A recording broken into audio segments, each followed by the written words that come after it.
बिस्मिल्लाहिर्रहमानिर्रहीम। अस्सलाम वालेकुम नाज़रीन, आप देख रहे हैं डिजिटल दावा नेटवर्क और मैं हूं हम्माद हमीद। नाज़रीन, ईरान के सदर इब्राहिम रईसी जब इस दुनिया से गए, उनके हेलीकॉप्टर को जब उनको हादसा पेश आया, वो अल्लाह के हजूर पेश हुए तो पूरी दुनिया ने शोक का ऐलान किया। पाकिस्तान में भी पाकिस्तान के वज़ीर आज़म शहबाज शरीफ साहब ने एक रोज़ा कौमी शोक का ऐलान किया और दीगर ममालिक में भी शोक के ऐलान किए गए। जबकि ईरान में ज़ाहरी तौर है ईरान के सदर थे तो ईरान ने बाकायदा तौर पर शोक का ऐलान किया। मगर इन सब शोक के ऐलानात के दरमियान भी एक ऐसा ऐलान था जो चौंका देने वाला था। बाकी मुल्कों की तो अलग बात है, मगर जब ईरान की हुकूमत ने ये ऐलान किया कि जो भी ईरानी शहरी वो इब्राहिम रईसी की वफ़ात पर खुशी का इजहार करेगा तो उसे उठा लिया जाएगा, उसे गिरफ्तार कर लिया जाएगा।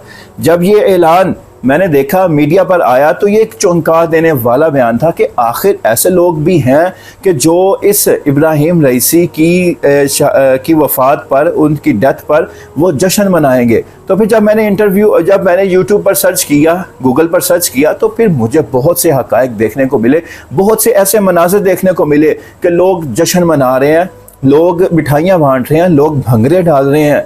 ये हेलीकॉप्टर के गिरने के बाद, इब्राहिम रईसी की वफ़ात के सुनने के बाद, इसकी हकीकत मैं आपको बताता हूँ। मगर पहले मैं चाहूँगा कि आपको वो जश्न के मनाज़र दिखा दूँ, वो जश्न के मनाज़र के लोग किस तरह गज़ा में, शाम में, फ़लस्तीन में, लोग लीबिया में, लबनान में, इराक़ में लोग किस तरह जश्न मना रहे हैं, मिठाइयाँ बांट रहे हैं, खुशियाँ मना रहे हैं, लोग भंगरे डाल रहे हैं।